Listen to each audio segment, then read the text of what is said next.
presenta. A partir de este momento, todas las voces se unen en una sola señal. RCR presenta Conexión 750 con María Alejandra Trujillo.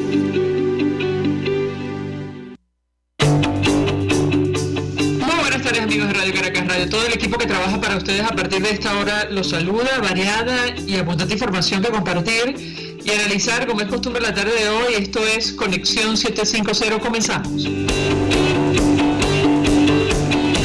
está pasando en este país? Y saludamos a esta hora a nuestra primera invitada. Con ella vamos a hablar acerca de lo que está ocurriendo con los trabajadores en nuestro país. Ana Rosario Contreras es presidenta del Colegio de Enfermería del Distrito Capital. Gracias por atendernos. Muy buenas tardes. Muy buenas tardes, María Alejandra. Bueno, un saludo a los que hoy se conectan acá a Conexión 750. Saludo para todos. Un gusto conversar con nuestra invitada. Yo iniciaría la conversación a partir de lo que está ocurriendo con los trabajadores de la administración pública que casi a diario están en la calle sin obtener respuesta. Eso en primer lugar, y lo que está ocurriendo con el sector salud en lo particular. La escuchamos.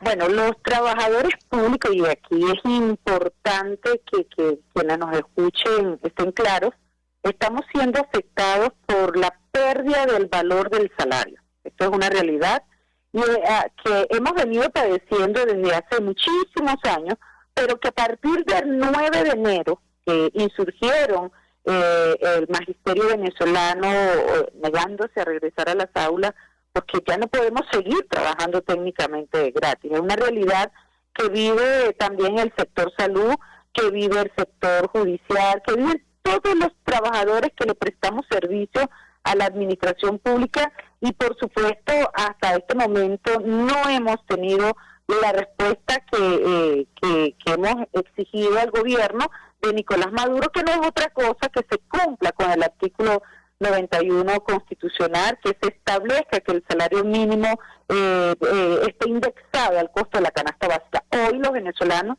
nos enfrentamos a una canasta básica de casi $1,000, mientras que el salario mínimo, en la medida que se devalúa nuestra moneda frente al dólar, hoy ya está rondando los $5 mensuales. Esto nos coloca, por supuesto, en una curva de pobreza, de miseria, como bien lo dice el Banco Mundial.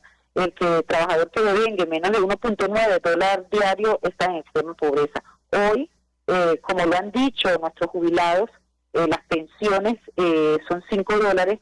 Una enfermera que percibe un salario de 245, más otros conceptos que fueron rebanados a través del instructivo NAPRE del marzo del 2022, escasamente llegamos a $15. Frente a este evento, María Alejandra, los trabajadores hemos decidido mantenernos en la calle en protesta activa, una protesta legítima, hasta tanto el señor Nicolás Maduro entienda que el salario tiene un solo apellido de acuerdo a la Constitución. Debe ser digno y suficiente. La Constitución no nos habla del salario de emergencia. Aquí tenemos que exigirle al Estado venezolano, que en este momento representa a Nicolás Maduro, que tiene que cumplir con lo que le ordena la Constitución, que es garantizarnos calidad de vida a través de salario suficiente y darnos condiciones decentes. Hoy, dos elementos esenciales para hablar del desarrollo de un país, como lo es la salud y la educación, están en una destrucción total. Hoy vemos cómo nuestros hospitales no están dando respuesta a la salud del pueblo venezolano, cómo nuestros educadores hoy siguen en la calle exigiendo algo, y no queremos tumbar gobierno. Lo que queremos es tumbar el hambre y la miseria de nuestros hogares, que nos produce un mal gobierno que ha equivocado las políticas salariales en Venezuela. Tengo que preguntarle, ¿por qué dice que no quieren tumbar el gobierno? Es decir, ¿algún funcionario de la administración de Nicolás Maduro se ha referido a las protestas en esos términos? Sí, hemos escuchado cuando hablan de que los sindicalistas estamos generando falsas expectativas. Eso lo dijo alguien que dice ser diputado de la Asamblea Nacional, porque no se puede dar un salario. Es decir, este funcionario niega la vigencia del artículo 91 constitucional. Otros hablan de que queremos alterar la paga la estabilidad laboral. Mira, la estabilidad del país. Lo que queremos es estabilizar la economía, lo que queremos es erradicar el hambre de nuestros hogares. Sin embargo, sabemos cómo cuando este tipo de situaciones se levanta la voz, la persecución, el hostigamiento, los medios, los cuerpos de seguridad, los cuerpos represivos del Estado que pretenden silenciar la voz de los que luchamos y exigimos nuestros derechos. Hoy vemos cómo líderes gremiales, sindicales, son perseguidos, hostigados por el SEBIN, por la PNB, y esto no ha milanado, por el contrario. Yo creo que le tenemos malas noticias a Nicolás Maduro. Cada vez que nos persiguen, cada vez que nos hostigan, entendemos lo que decía Don Quijote: cuando los perros ladran es porque vamos bien. Y nosotros creemos y estamos convencidos que exigir un derecho no es un delito. Por el contrario, exigir un derecho es decirle al responsable de cumplirlo que ha sido irresponsable frente al cumplimiento de un derecho tan medular como es el derecho a un salario suficiente y digno, no un salario de emergencia. La verdad es que, bueno, según el CENDA, el Centro de Documentación y Análisis Social de la Federación Venezolana de Maestros, la canasta alimentaria familiar en enero se ubicó en $486,87, muy lejos de los $5.33 mensuales que representa el salario mínimo en nuestro país. ¿Qué puede decirnos? Sí, es que el divorcio que existe entre el ingreso del trabajador, un salario mínimo está considerado que debe abarcar para cubrir las necesidades básicas del núcleo familiar. Un salario mínimo me debe permitir un ahorro, así está concebido el salario mínimo. Por eso es que se establece que debe tomarse como referencia al costo de la canasta básica. Hoy, un salario mínimo en Venezuela cuesta, se puede comprar, por ejemplo, 4 rollos de papel higiénico o, por ejemplo, una mantequilla y un paquete de harina. Eso es lo que estamos ganando. Entonces, frente a este evento, creo que tenemos el legítimo derecho a exigir. ¿Y cuál es el arma más poderosa de la clase trabajadora? La protesta. Y en esto es que estamos con mucha organización, con mucha unión, porque estamos convencidos de que nuestro pedimento es justo, es constitucional y no puede ser considerado bajo ningún concepto un delito. Ahora, con relación al tema del salario mínimo, recientemente me parece recordar que el presidente de Fedecámaras dijo que en abril habría anuncios. ¿Cómo lo interpretan ustedes? Le escuchamos. Sí, nosotros en la reunión social, de la mesa social que se hizo en Margarita, estábamos muy claros que de allí no iba a salir la fijación de un salario. Ahí se iban a estudiar algunos mecanismos, pero entendimos que un gobierno responsable, con un pueblo trabajador en la calle exigiendo que cumpla con su responsabilidad, tenía que haber hecho otro anuncio, y no el que salió, designar una mesa técnica para poder estudiar cuáles son los mecanismos para fijar un salario mínimo. Escuchamos a los representantes de los empresarios hablar de abril, de mayo, y nosotros nos preguntamos, y mientras esto llega, ¿cómo alimentamos a nuestra familia? A mí me gustaría emplazar al señor Nicolás Maduro y al presidente de Fedecámara que viva con $5, que alimente a su familia con $5, que compre medicamentos para sus familiares ancianos con $5. Aquí hay que generar una relación de empatía, porque es muy fácil, desde la comodidad del que tiene, decirle al que no tiene que ser. Es muy fácil pedirle a los trabajadores venezolanos paciencia cuando el hambre está azotando nuestras casas, cuando no tenemos cómo pagar el pasaje, que todos los días está indexado al dólar, y nosotros no tenemos, y sin embargo el patrono, tanto público como privado, exige que hagamos presencia en nuestro trabajo. ¿Cómo vamos a trabajar si el que debe ser responsable de garantizarnos el dinero para nosotros cubrir necesidades tan básicas, inclusive pagar el transporte, no cumple? Tengo que hacer una pausa para ir a publicidad. Al regreso quisiera referirme, ahondar en esta declaración, porque ciertamente nos llamó la atención la reacción en redes sociales advirtiendo que estamos en febrero y bueno, habría que esperar hasta abril para conocer si hay un ajuste o no del salario mínimo en nuestro país, que hoy se ubica en $5.33 mensuales. Al regreso quisiera andar en este tema y por otra parte saber la posición del Colegio de Enfermería de Caracas en torno a este referéndum que promueven desde el sector docente para convocar o no a una hora cero. Al regreso le doy la palabra para contestar. Ánimos. Usted está viendo Conexión 750 con María Alejandra Trujillo. Solo por RCR 750, porque lo bueno une. Puedes seguirnos en nuestras redes sociales. En Twitter, @RCR750. La radio que se ve. Mensaje del ingeniero José Peraza, tesorero del FON 3CIB. Estimado colega ingeniero arquitecto profesional afín, el Colegio Ingeniero de Venezuela y el Fondo de Previsión Social, preocupado por la salud de tu familia, ha diseñado un sistema de salud integral que coloca a tu disposición y que contiene asistencia primaria de salud, ambulancia, hospitalización, cirugía, oftalmología, hematología, fisioterapia, psicología, odontología, farmacia y funeraria. Para mayor información visítanos en nuestros portales cib.net.be, fompreseibo.net.be, Colegio de Ingenieros de Venezuela, construyendo. El que sabe de sabor sabe de saber que Del Corso es la clásica pastelería italiana de Caracas. Qué ricos sus dulces típicos tradicionales, como los auténticos cannoli, la sfogliatella o la cola de langosta, no tienen comparación.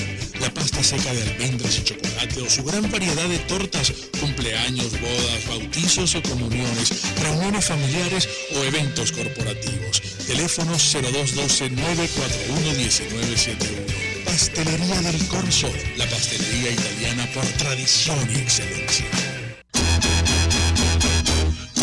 Una ventana para las propuestas y denuncias de las comunidades populares de Venezuela. Evelyn Martínez y la red de ciudadanos llegan debatiendo problemas y promoviendo soluciones. Es el Radar de los Barrios. Por la autonomía de los movimientos sociales que no pueden ser complementos de partidos o gobiernos. El Radar de los Barrios, de lunes a viernes, a partir de las 10 de la mañana, por RCR 750 AM. RCR 750 AM, porque lo bueno une. El poder de la comunicación en tus manos. Conexión 750 con María Alejandra Trujillo. Solo por RCR 750, la radio que se ve. Continuamos, amigos, en Conexión 750 conversando con Ana Rosario Contreras, quien es presidenta del Colegio de Enfermería del Distrito Capital, y yo le dejaba un par de inquietudes. Una tiene que ver con la posibilidad de un ajuste del salario mínimo para abril, si no les parece que es muy lejos, tomando en consideración la realidad hoy, un sueldo mínimo solo por encima de $5 mensuales. Eso en primer lugar. Y en segundo lugar, ¿cuál es la posición de ustedes en torno a esto de la hora cero? Una discusión que se está dando entre los docentes de nuestro país. La escuchamos. Fíjate, lo que es que cuando uno escucha, repito, a quien tiene sus necesidades satisfechas, decir que vamos a esperar a abril y quizás si no abril podemos ser el 1 de mayo, lo único que nos dice es que esta élite está muy divorciada de la realidad social que presenta el pueblo trabajador en Venezuela.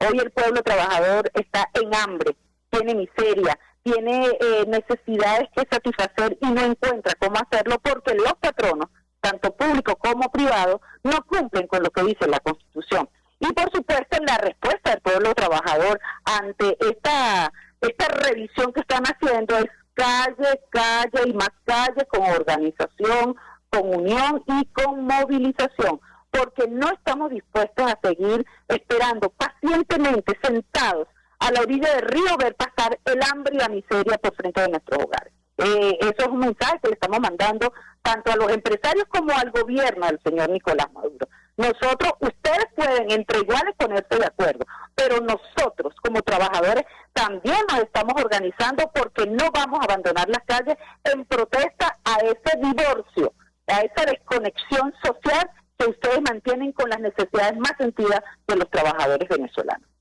En cuanto al consenso que están llegando los hermanos y compañeros del sector educación, también lo estamos haciendo los demás sectores.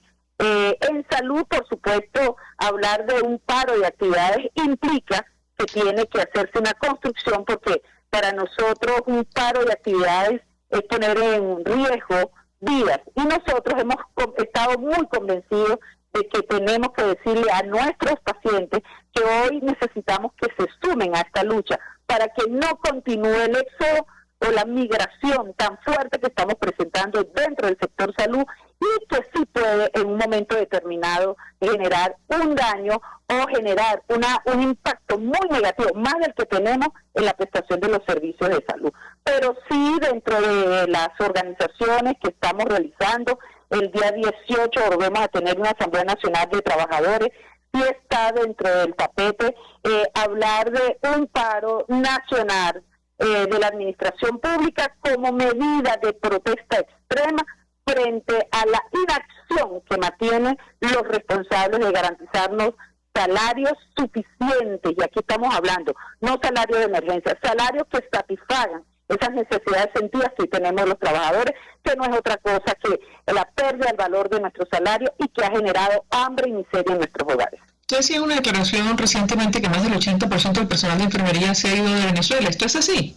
Fíjate, más del 80% del personal de enfermería, y me quiero dirigir específicamente, esto está afectando a todos los demás sectores profesionales dentro de la salud, han migrado. Muchos se han dedicado a la economía informal, encontramos enfermeras haciendo uñas con estudios de cuarto nivel, encontramos enfermeras peluqueras en el centro de masaje. ¿Por qué? Porque el salario no alcanza. ¿Esto qué implica? De las 120.000 enfermeras que debería tener el país para poder garantizar cuidados de calidad, hoy escasamente estamos llegando a 35.000 y con una tendencia a seguir disminuyendo. Nada más en esta semana en el Colegio de Enfermeras hemos recibido la solicitud de 25 enfermeras del documento que se amerita para ejercer en el exterior, y esto es muy grave. Y esto tiene que generar las alarmas, María Alejandra, no solamente al gobierno, que es responsable de garantizar la salud al pueblo venezolano, sino también a la comunidad. Hay estudios que han demostrado que cuando disminuye el número de enfermeras en un hospital, se exponencia el riesgo de morir de los pacientes, y esto tiene una razón muy científica. Sin enfermería no hay quien cuide, no hay quien cumpla el tratamiento, no hay quien le garantice esos cuidados tan importantes que solo le damos la importancia requerida cuando estamos enfermos o cuando necesitamos de los servicios de una enfermera, que no es simplemente un profesional que pega curitas y toma atención. Una enfermera es un profesional que tiene cuidados basados en procedimientos científicos. Ahora, también ofrecía usted algunos datos sobre el número de enfermeras que había en nuestro país y el que queda hoy día. ¿Qué puede compartir con nosotros? La escuchamos. Fíjate que la estimación de personal en materia de salud tiene unas normas. En Venezuela, por número de habitantes, deberíamos existir 120.000 enfermeros. Si nos vamos a un hospital en un área general, 6 pacientes deberían ser atendidos por una enfermera. En un área de cuidados intermedios serían 2 pacientes por una enfermera. Y en un área crítica sería un paciente por una enfermera. Ahí hablamos de calidad. ¿Cuál es la realidad que tenemos? Hay unidades con 40 pacientes siendo atendidos por una enfermera, unidades de terapia intensiva con 12 pacientes atendidos por una enfermera. Eso habla del déficit que tenemos. Hablo de la maternidad Concepción Palacio. Es una estructura que se encarga de darle atención al binomio madre-niño, que le da el nacimiento digno. ¿Y qué pasa allí? Hoy, de las 1.500 enfermeras que debería tener este hospital de referencia nacional e internacional, solamente llegamos casi a 200 enfermeras. Esto es muy grave. Esto es muy grave porque hoy la calidad de atención que se está dando en este centro asistencial de tanta importancia, por supuesto, se ve disminuido porque el poco personal que está allí y que hace un esfuerzo, que hace un sacrificio para ir a trabajar, ya no se está dando abasto. Y muchos, por supuesto, ya ni siquiera pueden llegar a su sitio de trabajo porque simplemente un pasaje dolarizado no lo pueden cancelar. Ahora, ¿qué dicen las autoridades? La ministra, entiendo, la actual ministra de Salud, ¿dice algo? Bueno, yo he tenido una sola oportunidad de reunirme con la señora ministra, y la verdad que esa no es responsabilidad de un ministro.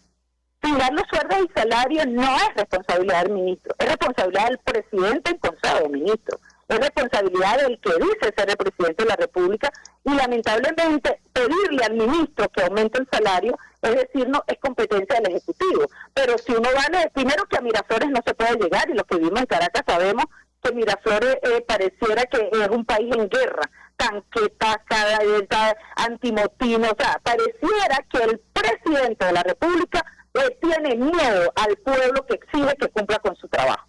Que no dice nada la actual funcionaria Magali Gutiérrez. Que esa no es su competencia. Se escuda diciendo que esa no es su competencia.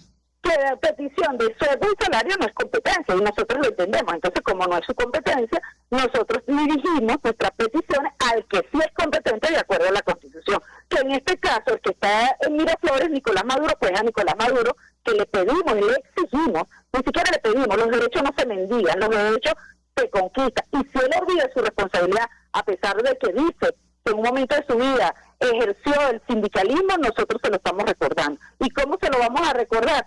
Vamos a ser como la gota de agua, insistente, persistente, resistente, hasta lograr nuestros objetivos. ¿Qué responde usted al argumento según el cual no aumentan los salarios producto de las sanciones? Bueno, eso es un cuentico como muy trillado. No aumentan los salarios por las sanciones, pero montaron una serie del Caribe con dos estadios, uno aquí en La Rinconada por más de $70 millones. No aumentan las sanciones, pero sí para hacer carrozas, como para que dar un pote de humo para que olvidáramos el hambre. No hay dinero, pero entonces vemos como hay muñequitos en todas las plazas, las luces, un indio inmenso que costó un dineral. Entonces yo creo que aquí el cuento de las sanciones no puede ser una excusa para no aumentar el salario. Si tomamos en consideración, y me gustaría que el señor Nicolás Maduro le explique al país cuánto le ha ingresado por renta petrolera, cuánto ingresó por la recaudación de los impuestos, cuánto ha ingresado por la venta del oro, cuánto ha ingresado al país, cuánto. Ese es dinero del Estado, eso no puede ser algo oculto que los venezolanos no enteremos. Ese dinero le pertenece al pueblo venezolano, ese dinero lo tienen que administrar y los venezolanos tenemos que saber.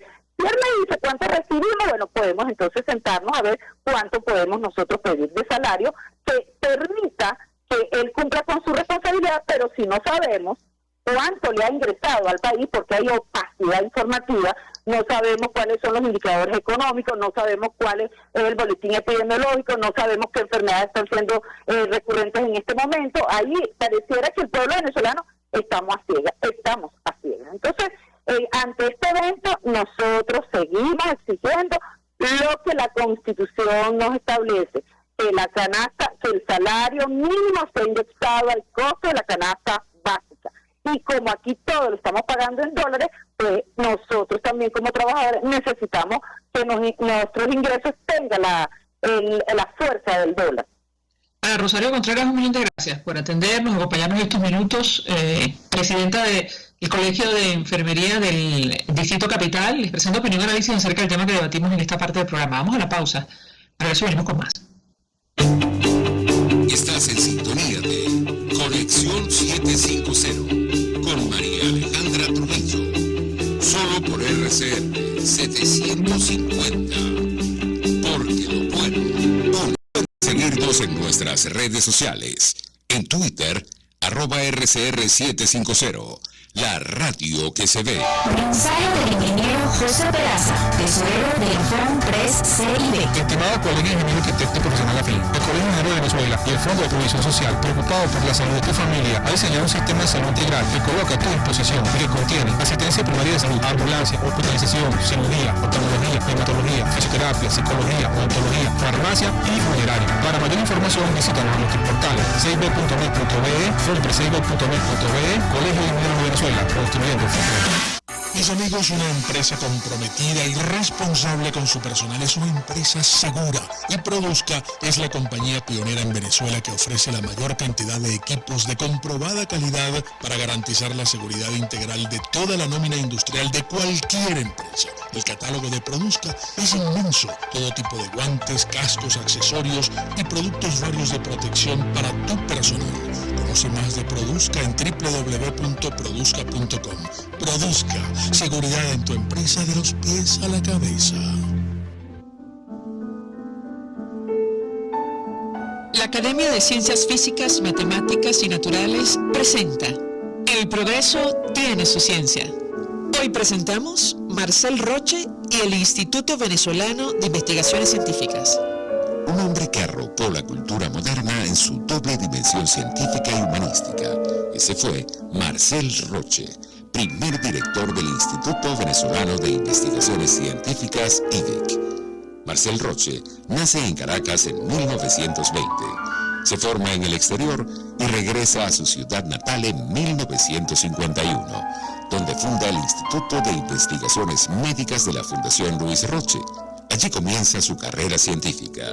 En 1959, tras la caída del dictador Marcos Pérez Jiménez, Roche asume la dirección del IVIC, que recién nacía de la transformación de su predecesor, el Instituto de Investigaciones Neurológicas y Cerebrales. Sus trabajos sobre el bocio endémico en Venezuela lo llevaron a recomendar, junto con Francisco de Benanzi y Eduardo Coll, el enriquecimiento con yodo de la sal común para esta enfermedad, lo que se concretó en una disposición del Gobierno Nacional en 1980.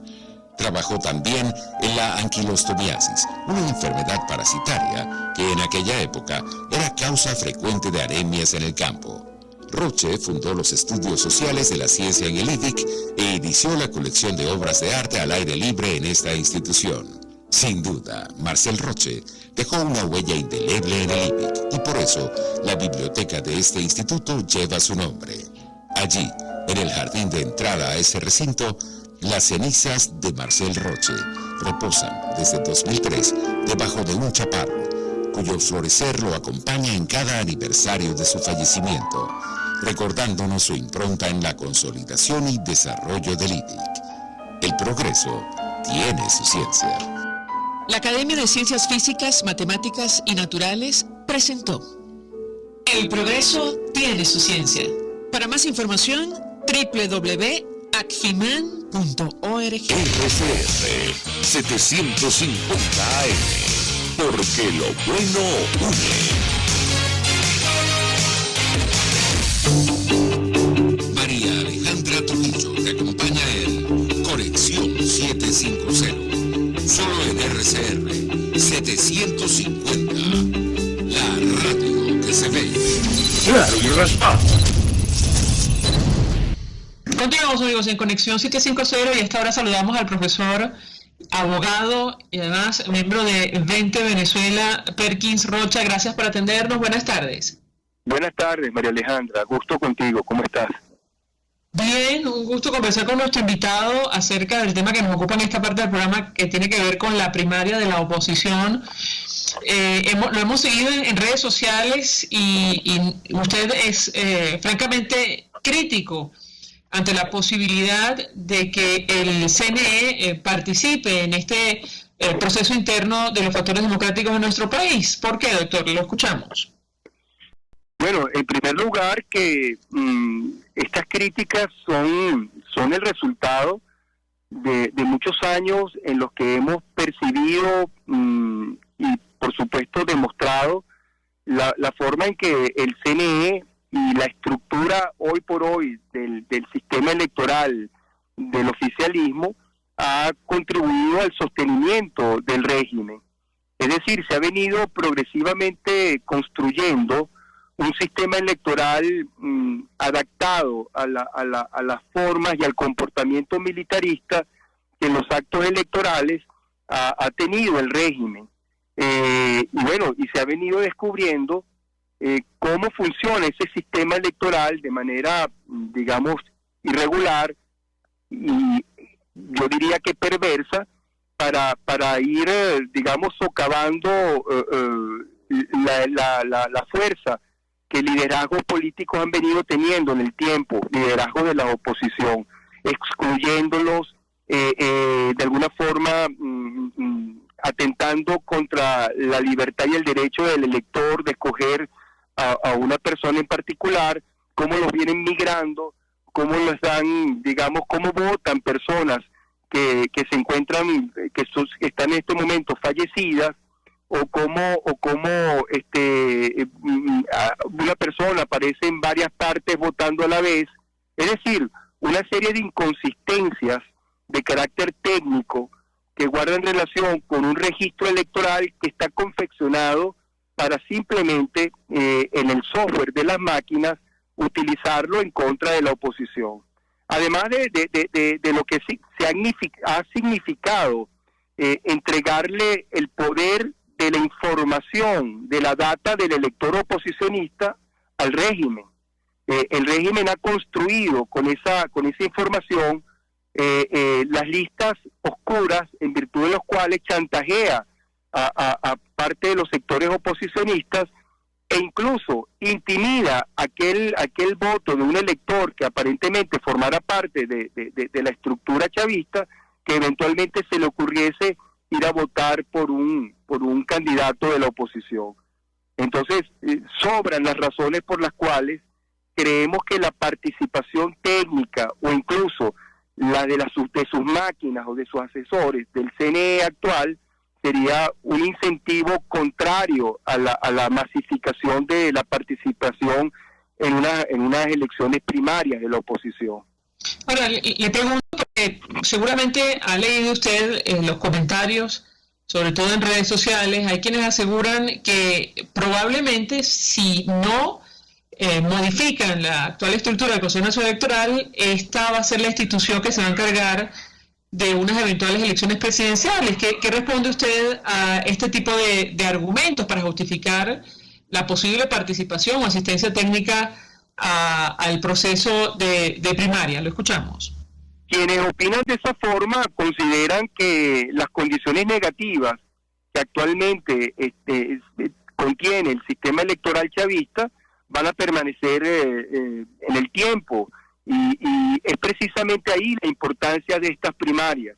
Si con estas primarias nosotros, la sociedad civil democrática y opositora al régimen, demuestra que es posible recuperar el elemento civil que debe rodear el acto electoral como un acto esencialmente civil y ciudadano, no militar, luego con una forma de controlarlo que sea absolutamente ciudadana y demostrar que es posible que la ciudadanía, es decir, los millones de habitantes que formamos parte del grupo opositor, podemos perfectamente organizar un evento electoral con árbitros civiles, árbitros de categoría como actualmente lo conforman la Comisión Nacional de Primarias, con un sistema manual absolutamente confiable como son la mayoría de los sistemas electorales del mundo.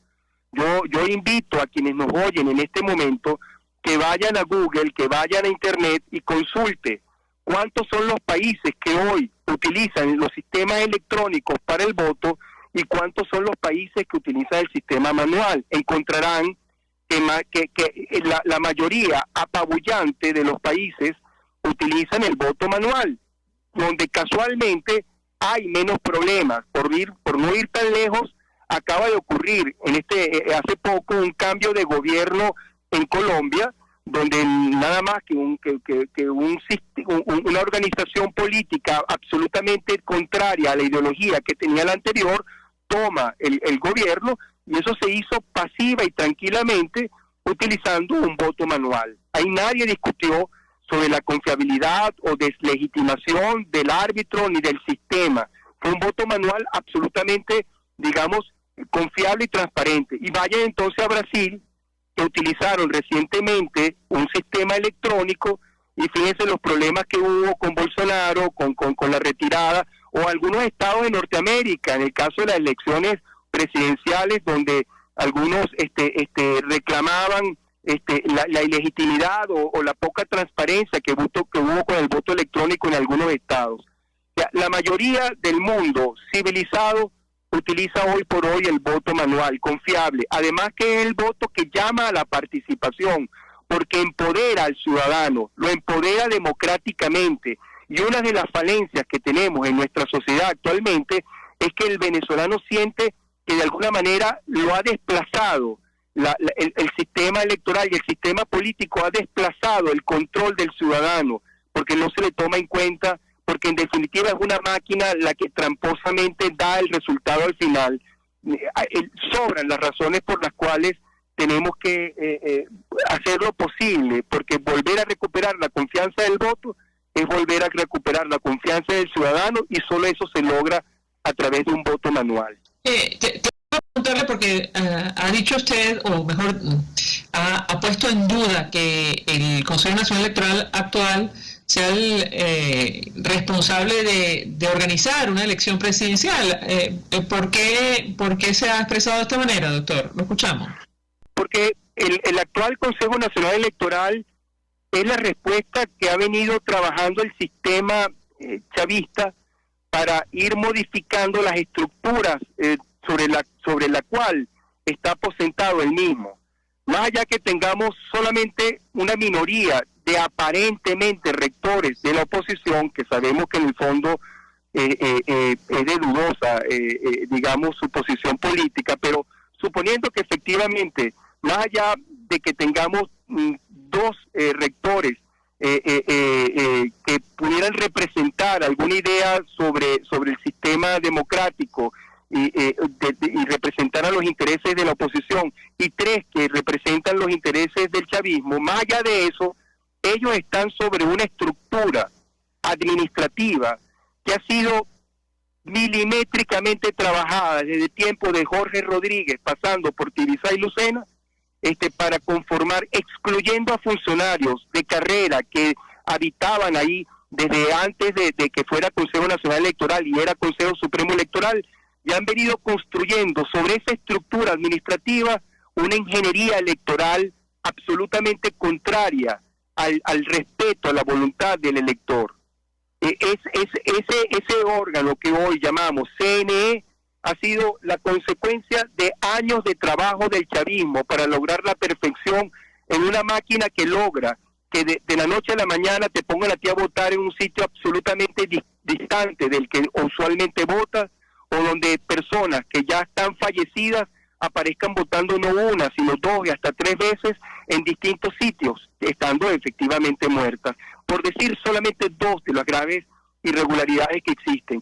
¿Cómo es posible que a estas alturas 5 millones de venezolanos que se encuentran en el exterior aparecen reflejados en solo 109,000 votos? Es decir, el CNE no ha actualizado su registro. El CNE no refleja 4 millones de venezolanos que desde la última actualización ya tienen mayoría de edad y que no están todavía a estas alturas reflejados en el sistema electoral. Es decir, la cantidad de inconsistencias tan grandes, tan extensas que existen, nos hacen, digamos, sorprendernos de que todavía haya personas ilusas que consideren que con este sistema electoral se puede llegar a un buen destino. Tenemos que hacer una pausa para ir a publicidad. Al regreso quisiera referirme a las encuestas. ¿Qué pasa si ustedes obtienen la victoria en la primaria y por otra parte, si no? Al regreso quisiera su comentario. Ya venimos. Escuchamos Conexión 750, solo por RCR 750, la radio que se ve. Puedes seguirnos en nuestras redes sociales. En Twitter, @RCR750, la radio que se ve. Mensaje del ingeniero José Peraza, tesorero del Fondo 3CIB. Estimado colega ingeniero arquitecto profesional afín, el Colegio Ingeniero de Venezuela y el Fondo de Provisión Social, preocupado por la salud de tu familia, ha diseñado un sistema de salud integral que coloca a tu disposición y que contiene asistencia primaria de salud, ambulancia, hospitalización, cirugía, oftalmología, hematología, fisioterapia, psicología, odontología, farmacia y funeraria. Para mayor información visítanos en nuestros portales seibe.net.be, frontreseibe.net.be, Colegio Ingeniero de Venezuela, construyendo el futuro. Y ahora quiero hablarte de la estación de servicio del Club Hípico, esa misma frente al Terras Plazas. Te invito a que la sigas en su Instagram, @bpterrazas, donde en su historia están informando permanentemente la dinámica diaria en cuanto al servicio de surtido de gasolina. Con todos los mecanismos de pagos, la bomba Terrazas del Club Hípico cuenta con una gran tienda de conveniencia donde podrás encontrar todo lo que necesitas, tanto para ti como para tu carro, y también con atención de baterías Duncan. Estación de servicio Terrazas del Club Hípico. Calidad y servicio de primera clase. RCR 750 AM, porque lo bueno une.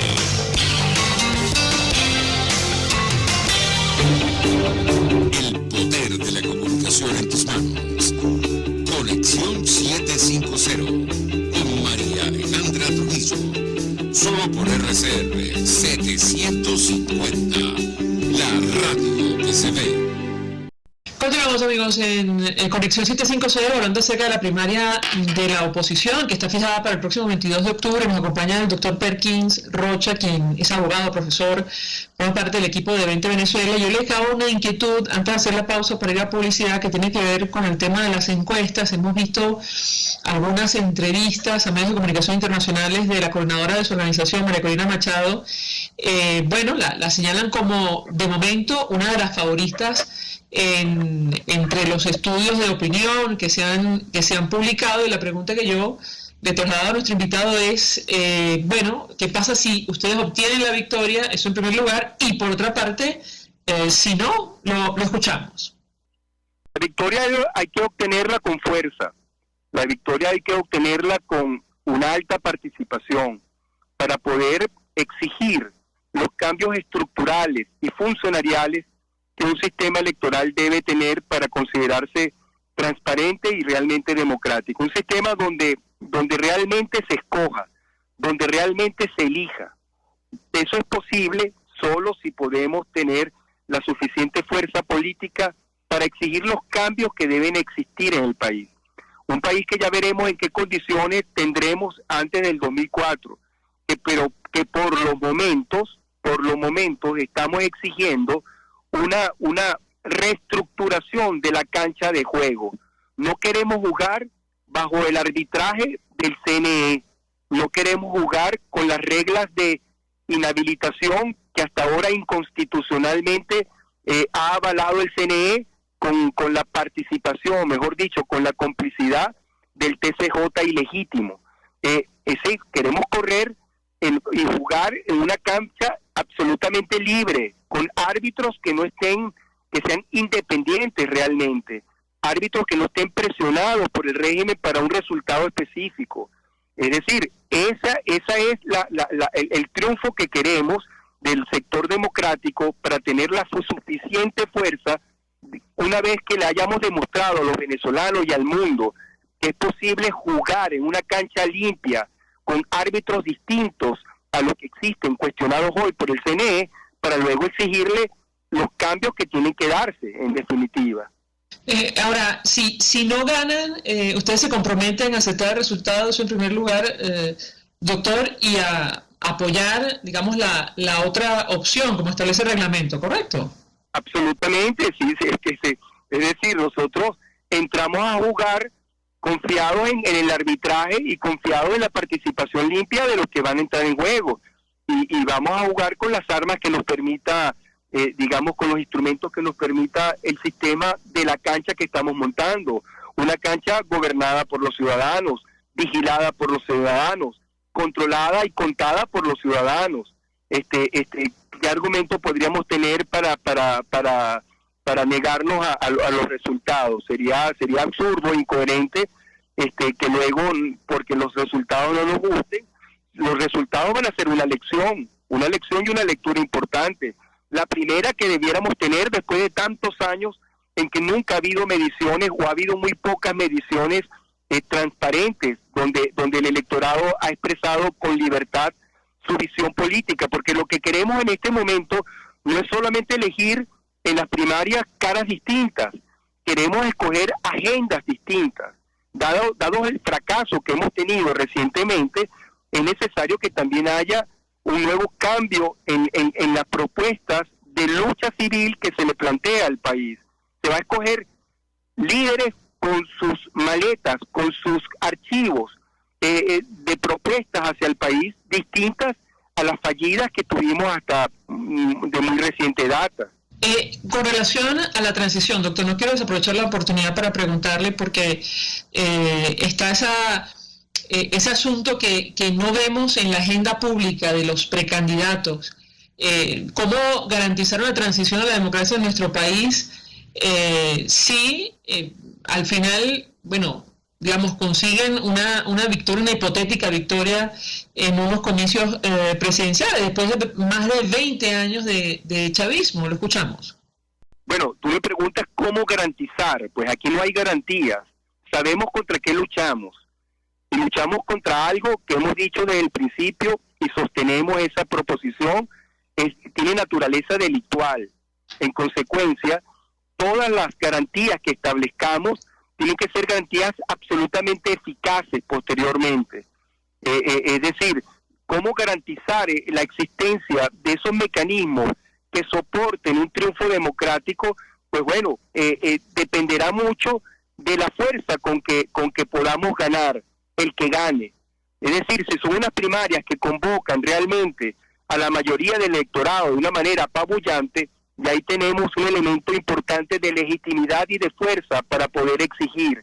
Luego, este es un país, María Alejandra, que no se ha detenido, a pesar de haber pasado por todos las etapas políticas que cualquier dictadura podría tener hoy en el siglo XXI, desde una dictadura competitiva a una dictadura dura, valga la redundancia, hasta una tiranía, y ahora tenemos una dictadura con formas aparentemente amables, que está llamando un diálogo, que se sienta en una payasada en México a aparentar que está conversando internacionalmente, que hace cambalaches de personas detenidas con el sistema de justicia americano. Es decir, tenemos a otra fachada con el mismo núcleo que no ha desaparecido. Es inteligente, en consecuencia, estar consciente de eso y saber que esas son parte de las amenazas, que las amenazas, al igual que la naturaleza del régimen, van mutando. Y son muchos años, María Alejandra, soportando el sometimiento, de alguna forma, de esta visión tiránica, despótica, de desprecio a la libertad individual, pero estudiándola sin parar, analizándola, revisando experiencias comparadas, y efectivamente, así como nosotros hemos aprendido, probablemente el régimen también ha aprendido, y tenemos que tener respuestas para ese momento mucho más depuradas. No pensarás que en estos breves espacios yo pueda adelantarte alguna de ellas así brevemente, pero estamos conscientes de de tus dudas y tu escepticismo es la que siempre hemos tenido en la oposición. O sea, nosotros, nuestra esperanza no es una esperanza, digamos, es una esperanza crítica, es un positivismo crítico el que tenemos, porque sabemos el nivel, el tamaño de la amenaza que tenemos, y ya el hecho de montarnos en un barco como las primarias, que está rodeado de tantos tiburones, de tantas amenazas que se representan, el solo hecho de concluirlas, ya es una primera etapa importante de aprendizaje que vamos a tener en este momento. Doctor Perkins Roche, un millón de gracias por atendernos, acompañarnos estos minutos. Es abogado, profesor y miembro de 20 Venezuela, expresando opinión y análisis acerca del tema que debatimos en esta parte del programa, que tiene que ver con la primaria de la oposición convocada para el 22 de octubre. Nos despedimos y lo hacemos a nombre de Jaime Nestares, en la dirección general de la estación, en la gerencia de producción Catalina Manzano, en la producción Yer Pacheco, en los controles Gregorio González, quien tuvo el placer de acompañarles, María Alejandra Trujillo.